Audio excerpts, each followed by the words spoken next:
don't believe that former President Trump could win a general election against Joe Biden? I don't think so, because I think that there's too many voters who just aren't going to vote for him going forward. I saw it in Florida in my re-election.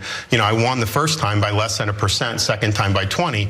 Why did people vote against me in 18 but then voted for me 22? The number one reason they gave was because of Trump. Because in 18 they said that they were voting against Trump, voting against me to vote against Trump, even though they didn't know much about me.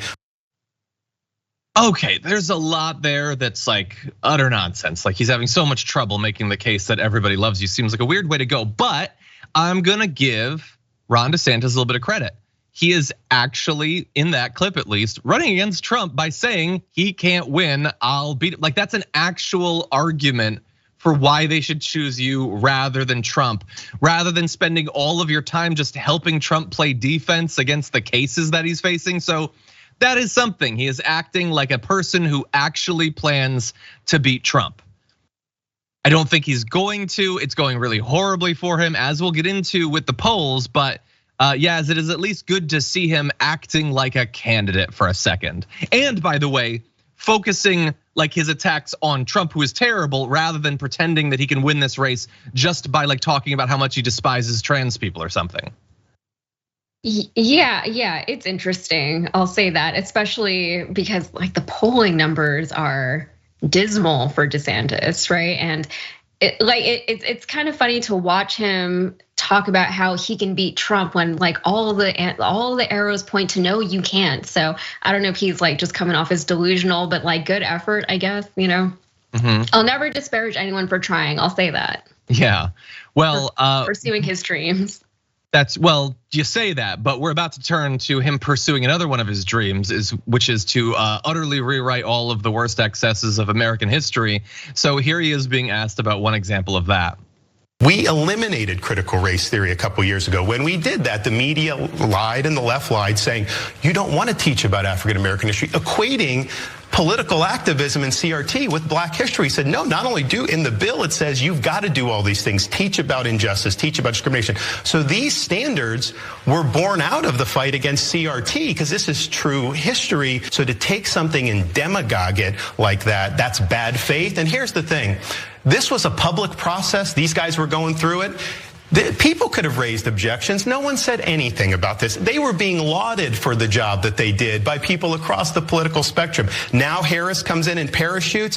What Republicans should have done is push back against her, say you are operating in bad faith. These guys down in Florida, they didn't have an agenda. They were just trying to shoot straight. We know what the left does. Republicans, you cannot take that bait. You've got to fight back against these people. Yeah, he wants you to believe that these people in that context is the Democrats, but we know what these people he's fighting against with his propagandistic effort to totally remake education in Florida.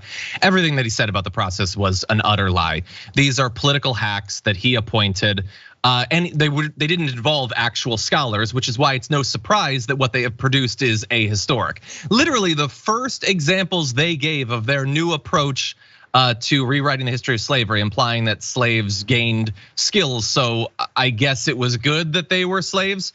Listed a bunch of people that had not been enslaved or that gained the skills long after they had been freed. These people clearly don't know or care about the historic figures that they're profiling.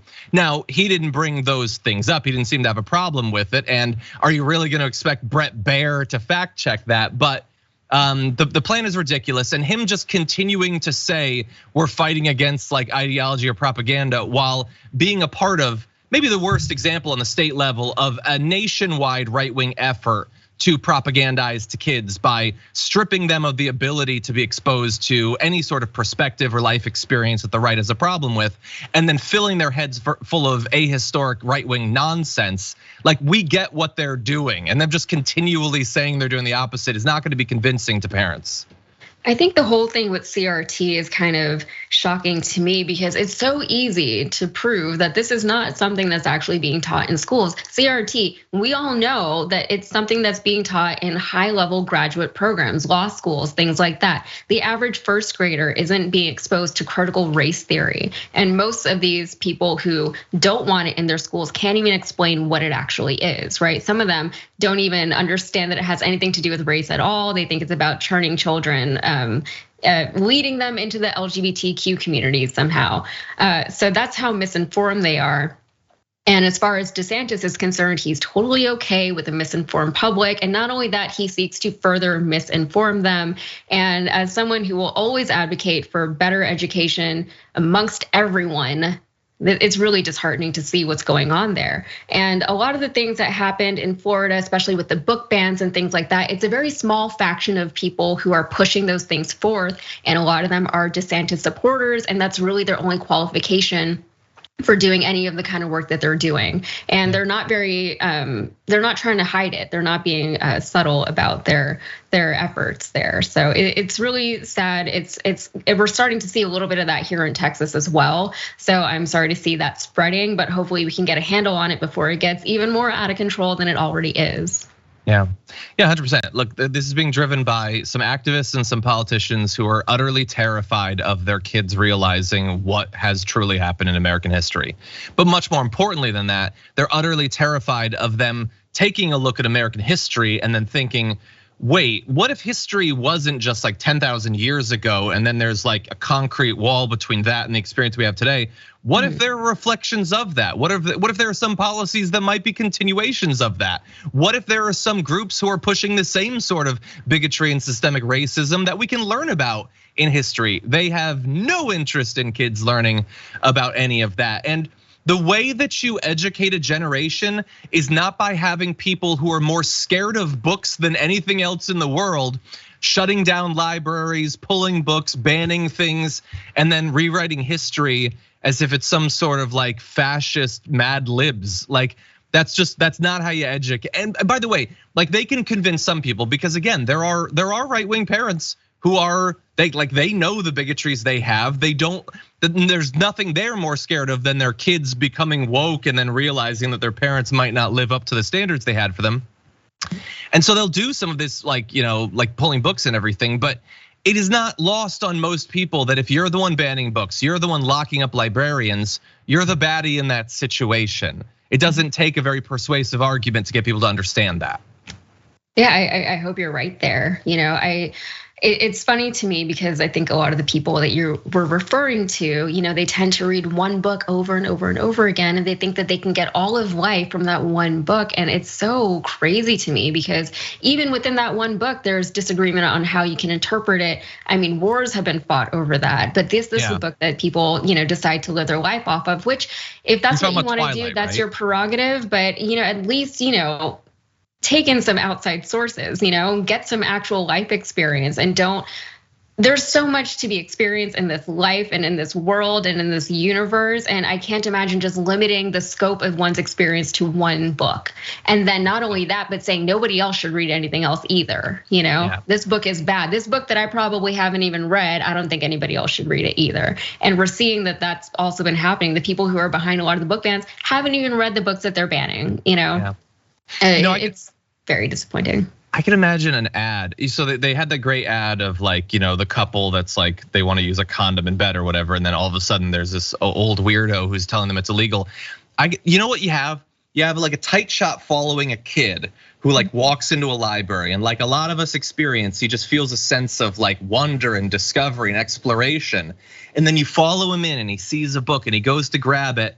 And then a weirdo takes it and is like, sorry, not allowed. And then he goes to another one, sorry, not allowed.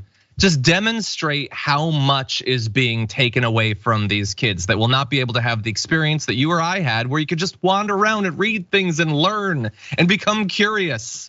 Yeah, back in the 90s, that's what we used to do on the weekends. We would just go to the library. My dad used to take my brothers and I to the library and we would just run around and pick our books and whatever.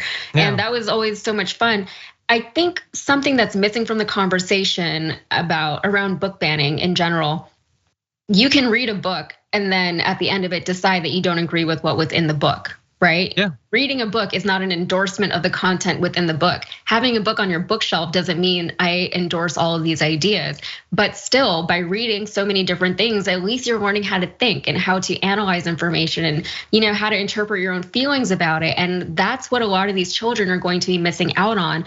That's how you learn how to navigate this world. And I'm really concerned about future generations who really aren't gonna have those skills. Check out the Damage Report podcast each day, wherever you get your podcasts, whether Pocket Casts or Stitcher or iTunes. You can join me as I give you the news and stories you want, with a range of co-hosts and interview guests jumping in on the fun each day. Again, that's the Damage Report, wherever you get your podcasts. And if you get them at iTunes, don't forget to rate and review. Sometimes I'll read them live on the show.